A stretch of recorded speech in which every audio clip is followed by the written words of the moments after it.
A Bush cabinet member joins the public debate over his economic policy. And another Atlantic storm hits the northeast coast.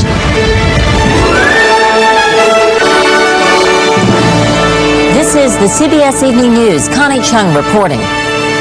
Good evening. Housing Secretary Jack Kemp took a bold step today, setting himself apart from President Bush. It has to do with the economy, and what's behind it can probably be found in election year politics. White House correspondent Randall Pinkston has the story. It's highly unusual for members of the president's cabinet to publicly contradict him on important issues. But growing political fallout over the economy is prompting insiders like Housing Secretary Jack Kemp to put some distance between Mr. Bush's optimistic view of the recession and the economic hardship facing millions of American voters. It is not recession. It does not fit the definition of recession. This economy, while technically perhaps out of recession, it's limping, it's anemic, and it needs some oxygen in the body economic to create more jobs, to create more growth. Although Kemp agrees with the president's push for a capital gains tax cut, he believes there is room for compromise with Democrats who want to help hard-pressed middle-income Americans. What we need is a broadly based reduction in tax rates on capital, labor, the family, and the poor. Unhappiness with the economy is playing out at the voting booth.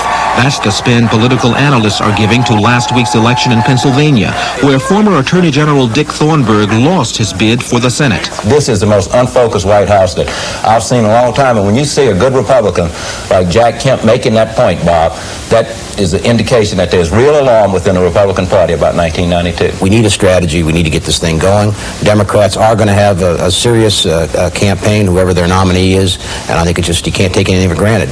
Kemp expressed a view that seems to be gaining supporters among Republicans and Democrats. Now is the time to try to stimulate the economy, because voters will forgive politicians for trying and failing, but won't forgive them for not trying at all. Randall Pinkston, CBS News, the White House. An Atlantic storm is battering the northeast coast tonight, just 2 weeks after another storm hit the same region. The National Weather Service says the storm was caused by a strong low-pressure system off the South Carolina coast. James Hattori has more details. Waves as high as 14 feet pounded the North Carolina shoreline this weekend. Flooding areas barely dry from the violent storm, which swept through the same area on Halloween. Houses in the largely summer resort towns were buffeted again. At least one was knocked down. In Norfolk, Virginia, floodwaters were reported as high as 3 feet, overwhelming storm drains. Forecasters say this weather system is especially threatening because protective sand dunes and other shoreline barriers were washed away by the Halloween storm.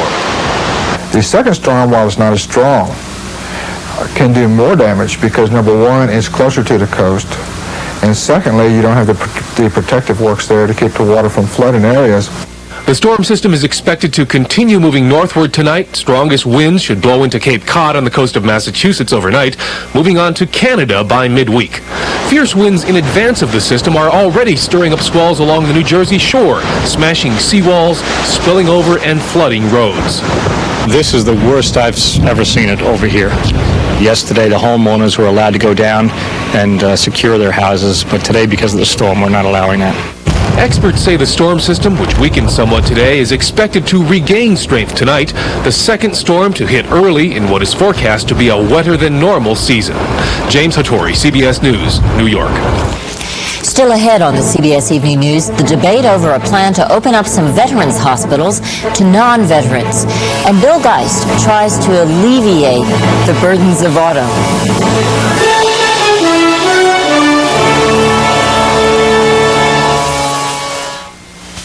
As beneficial as self-examination is, Mary Brody won't feel the tiny lump in her breast for another 2 years. But she'll discover it tomorrow, after her first mammogram, thanks in part to a new X-ray film created by DuPont that makes it safer to start mammography early.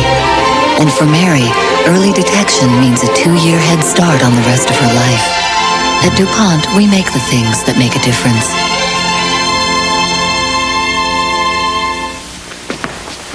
I'm alive, Jeff Hashimoto. I'm alive, Vonda Williamson. I'm alive, Sonia Schofield. I'm alive. Howard Weber. Want to get more out of life? Alive. Jessica Weber. Get airbags.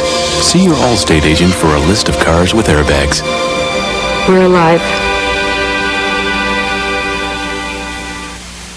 Dean Witter believed in listening.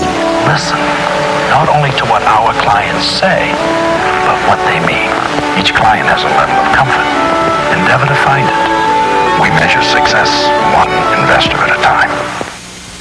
We bake pearls made of denture material in this blueberry pie to prove how powerfully Efferdent, America's leading denture cleanser, removes this tough stain, even in between. Efferdent, stronger than stains. Secretary of State James Baker today launched a trip to the Far East that will take him to 3 countries, each stop important in its own way. Here with our report is State Department correspondent Bill Plant. Bill? Well, Connie, that's right. The president may be at home for a while because of the political concerns he has, but the Secretary of State is still on the road overseas. Baker arrived in Tokyo today, first stop on a week-long visit to Asia. He and Mr. Bush have been here hardly at all in the last 3 years, and now the president's upcoming trip has been put off because of domestic politics. But even to postpone it certainly sends the wrong signal to Asia that Europe was more important. He did not cancel his trip to Rome. He did cancel a trip to Asia.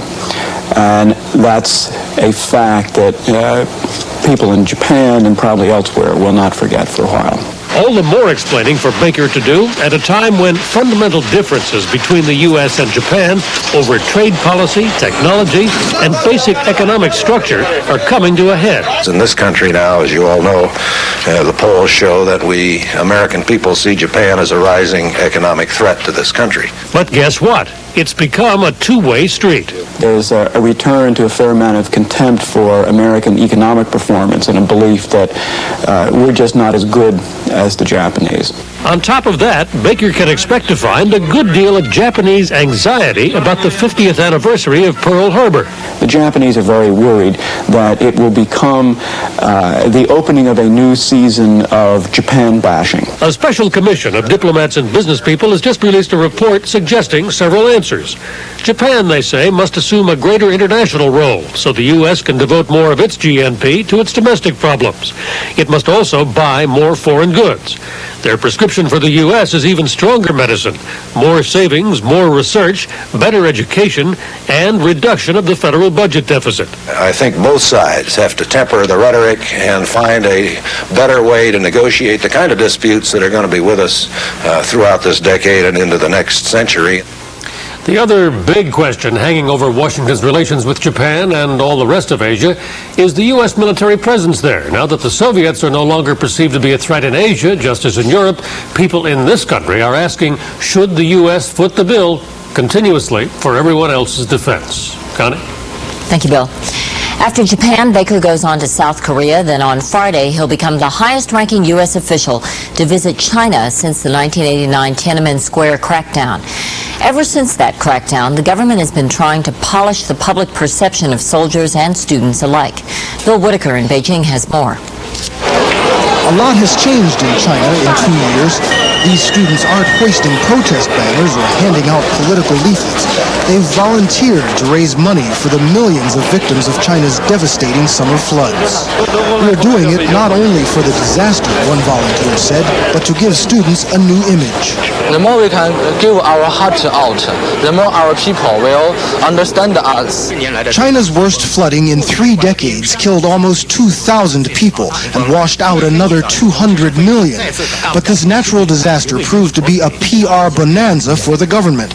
The People's Liberation Army, whose reputation was shattered after it shot down the pro-democracy movement, was sent to the rescue.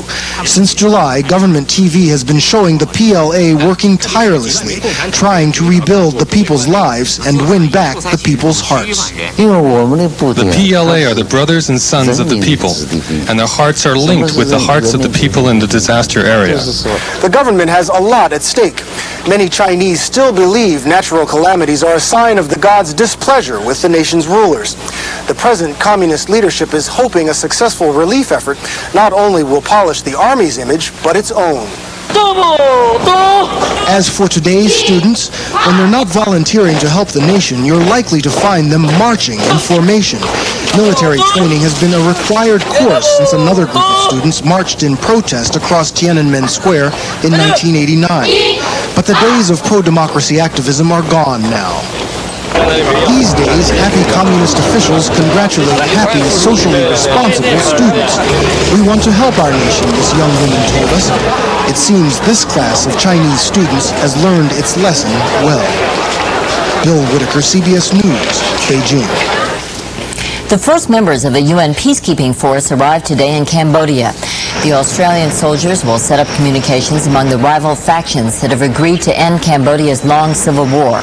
An American diplomat arrives tomorrow to reopen the U.S. Embassy after 16 years. In a laboratory in southern England this weekend, a brief burst of electrical power marked a major breakthrough in energy research. Scientists there say they've produced the first significant amount of power from controlled nuclear fusion. Barry Peterson has more. 5, 4, 3, 2, 1, 0. It was, as everyone hoped and a few prayed, a brilliant step toward a brave new world. And on the monitor, the gleaming proof of success, sustained nuclear fusion. This is a great success, This is up to our best expectations, so we're very pleased with it. The reactor, which looks rather like a giant donut, is called torus, Greek for endless vessel. And that's the appeal of fusion, that it may supply endless amounts of electricity, cheaply and cleanly.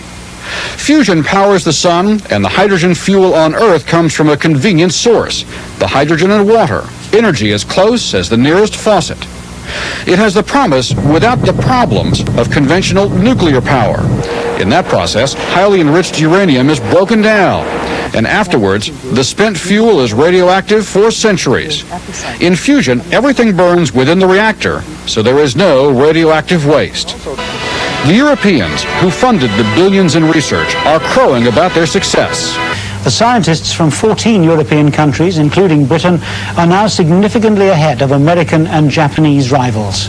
An American scientist who watched the experiment could only play the role of good sport. We're very excited to see the first fusion power really generated in one of these devices. It gives us a big surge of confidence we're on the right track.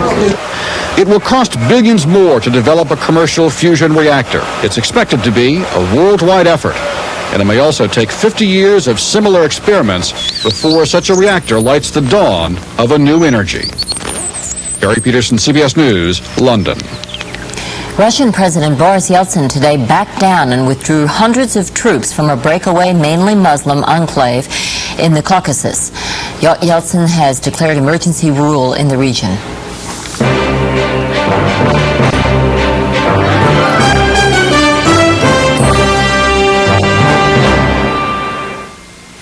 Once again, Buick is raising the banner for quality in America. Introducing the 1992 LeSabre with a higher level of power, safety, security, and convenience. This new LeSabre is going to be one tough act to follow. LeSabre for 1992 from Buick. Dear Folgers, I run a bed and breakfast. When I overslept one morning, the Folgers switch saved my reputation. The percolator wasn't even set up, so I secretly switched Folgers Crystals for the brewed coffee I normally serve. This is delicious. Well, the taste and aroma must have fooled them, because they were shocked when I revealed the switch and joked about sounding like one of your restaurant commercials. Folgers Crystals, proven with fresh brewed coffee drinkers. Sincerely, Janet Turley. Thank you. This is regular. This is better. This Bayer is regular, but for headaches, Anacin is better. This is regular. This is better. This Bufferin is regular, but for headaches, Anacin is better. What makes Anacin better? It's simple. Regular Bayer and Bufferin have one ingredient for pain, but Anacin has two ingredients, an effective pain medicine plus a second ingredient that makes Anacin work better. For headache relief, get Anacin. Get better. I was dreaming that I woke up, turned on the TV, and my afternoon soap stars were on. And guess what? Starting Monday, they will be on in the morning on CBS This Morning. It's breakfast for your head. Tomorrow is Veterans Day, but the occasion was marked one day early in downtown San Antonio. Residents there paid special tribute to prisoners of war and those missing in action at a replica of Washington's Vietnam Veterans Memorial. Veterans groups say the government is not spending enough for their medical care, and they're worried that a new program might undercut what services they already have.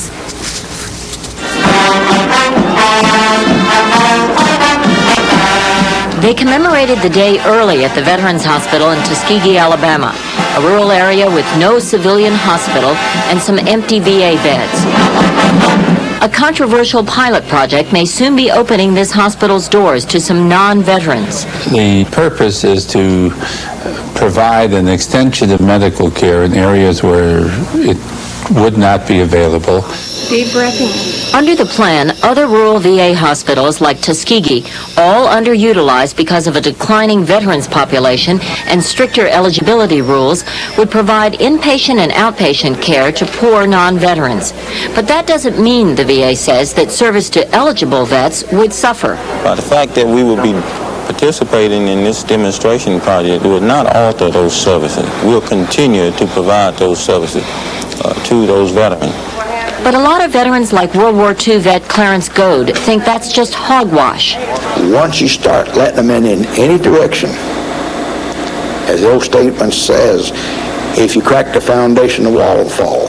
We don't think VA has the capacity to adequately serve the veterans that's required to serve if they add any civilians, any non-veterans from rural areas. But the VA argues that the bill for non-veterans would be paid entirely by Medicaid, Medicare, and the Indian Health Service. And it claims that admitting non-veterans will help improve the service and quality of care to veterans. It will increase our case mix. In so doing, our physician will become more efficient in their practice. Maybe so, say veterans, but what about the future? They're going to continue to push us until they're going to push us right on out. If we go ahead and take this line down, there won't be any VA medical facilities 5 years from now, per se. But that's exactly what the VA says it's trying to prevent. If we want to justify keeping all of our facilities, which I think we should, then we would have to effectively serve the medical needs of more than just veterans. The Veterans Administration is expected to decide within a month which hospitals will be part of the pilot program. As many as 5 hospitals may begin serving non-veterans by early next year.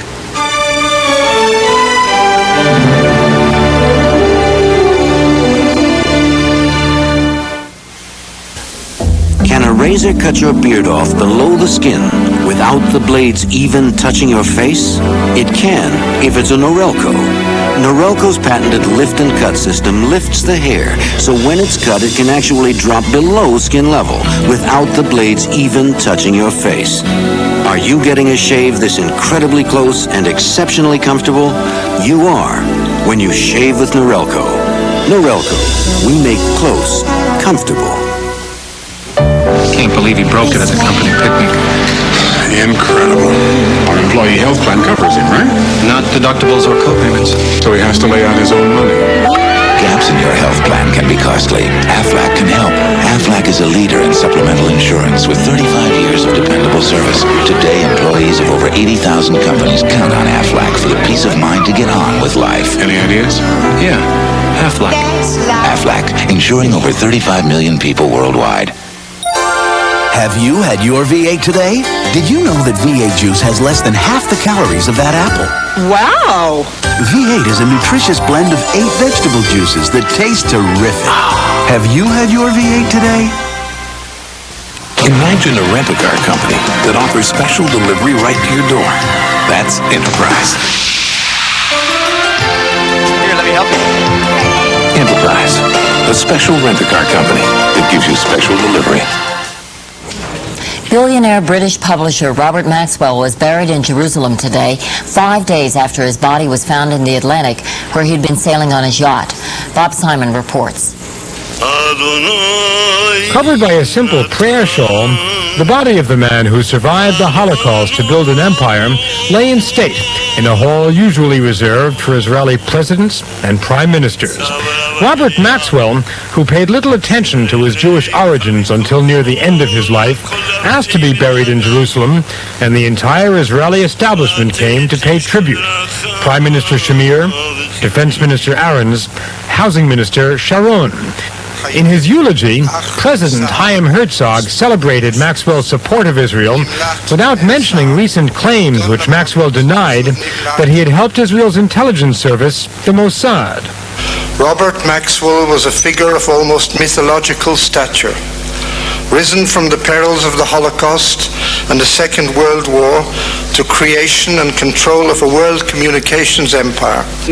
Maxwell was mourned by his widow and 7 surviving children. His eldest son, Philip, pronounced the final farewell. Whether by land, sea, or air, you can travel no more, and our hearts can bear no more pain. May you rest in peace. Maxwell was laid to rest on the Mount of Olives, while around the world, newspapers inside and outside his empire were still running fast with a story Maxwell himself would have loved. Mystery surrounds death of billionaire magnate. Bob Simon, CBS News, Jerusalem. Palestinian delegates to the recent Madrid peace conference returned today to a jubilant homecoming in the occupied West Bank. Thousands of Palestinians cheered and waved olive branches. The delegates expect the next round of talks with Israel to start within 2 weeks. For many who once were proud to call Kuwait their home, the end of the Gulf War has brought miserable exile inside the only country they've ever known. Bob McEwen reports. The Kuwaitis have hidden it well. Drive all the way up the highway of death, bear right at the towering infernos, slip into the DMZ within a mile or 2 of the Iraqi border, and there you'll find Kuwait's hidden horror show. The Abdali refugee camp, purgatory for thousands of people who lived in Kuwait before the war, but who aren't allowed to live there anymore. They're called Badoons, the Arabic word for without. What they're without is Kuwaiti blood. And now, they're without a home. We are Kuwaitis, with our accent, with our clothes, with our traditions. All of us, everything is Kuwaiti. Saleh is a high school student whose story is typical of the Badoons in this camp. His father was born outside Kuwait, but served for 25 years in the Kuwaiti army and was captured during the war. Saleh found him imprisoned in Iraq. After the liberation, when they tried to go home, they were stopped at the border. You know, the Kuwaitis ran away when the first Iraqi comes. Now we are stuck. We don't have any documents. Behind us, the Iraqis, and in front of us, the Kuwaitis. And we got no direction to go. Nobody wants you. Nobody wants us. Purebred Kuwaitis are a minority in their own land, less than a quarter of the population. In the wake of the war, the government is trying to rejig those figures and make Kuwaitis more responsible for running the country. They call it Kuwaitization. The Badoons call it a nightmare. The American Red Cross runs the camp. Ed Axman is the manager. And many of these people live in homes like you and I and have jobs like you and I, and all of a sudden they're thrusted out into the desert, into an environment they're not used to. The Badoons say that all they want is to be allowed to return to their homes and families in Kuwait, though hundreds have already given up hope and headed in the opposite direction, to Iraq. Bob McEwen, CBS News, on the Iraq-Kuwait border.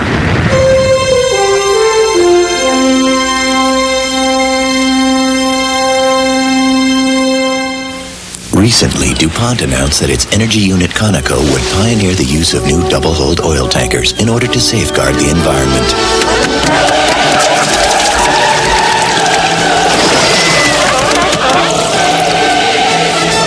The response has been overwhelmingly positive.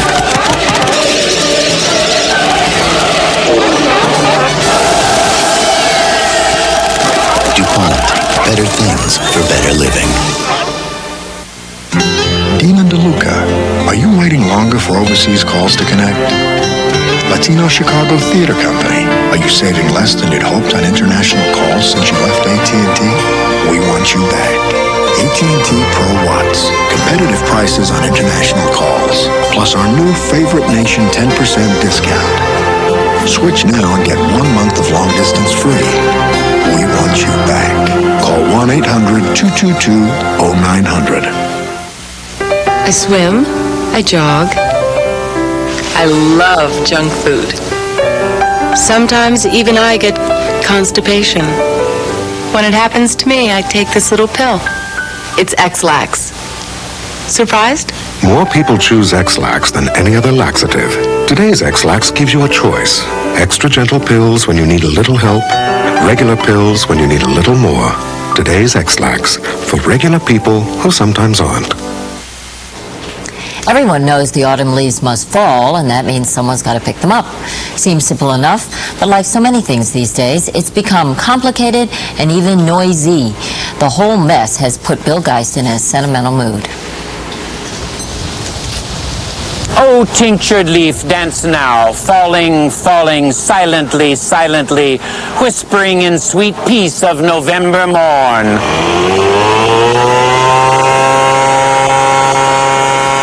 Autumn isn't what it used to be. I have memories of raking with my family and the wonderful aroma of burning leaves. Burning was outlawed, of course. You can still burn a few leaves for old time's sake if you just keep a few hot dogs around in case the leaf police show up. The fragrance of autumn became that of fresh polyethylene leaf bags. Ah, now we're not supposed to use these anymore. Hardly anybody rakes anymore other than a few reactionaries. Today we blow, or hire people to blow for us. My neighborhood is an occupied territory right now with armies of these guys running around with the latest in anti-leaf weaponry. If the Concorde took off in this guy's driveway right now, he'd never know it. It's enough to make you hate Arbor Day. I asked one of those lawn service guys just to take the leaves out of my front yard. He called it a fall lawn maintenance closeout package and said it'd be $350. Well, with buying cleanup packages and leaf blowers and the money the town spends to cart the leaves off, I figure $1 million or two must be spent every fall in our war on leaves. I don't see what all the fuss is about, but this year I finally joined the Leaf Militia. Armed with this Leaf Master 5000, a landscaping crew could have blown all the Iraqis out of Kuwait in about 30 minutes. I broke down and bought a half interest in my neighbor's leaf blower. About all I've got is a half interest.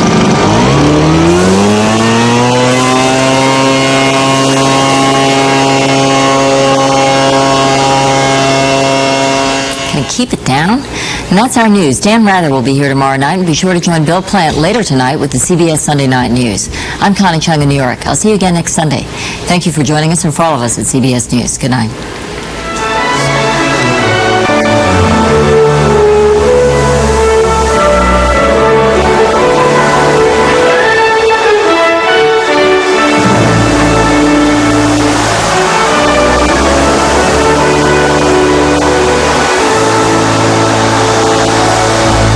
CBS News, Dan Rather, Connie Chung, Mike Wallace, Ed Bradley, Leslie Stahl, and Charles Garalt. Experience CBS News.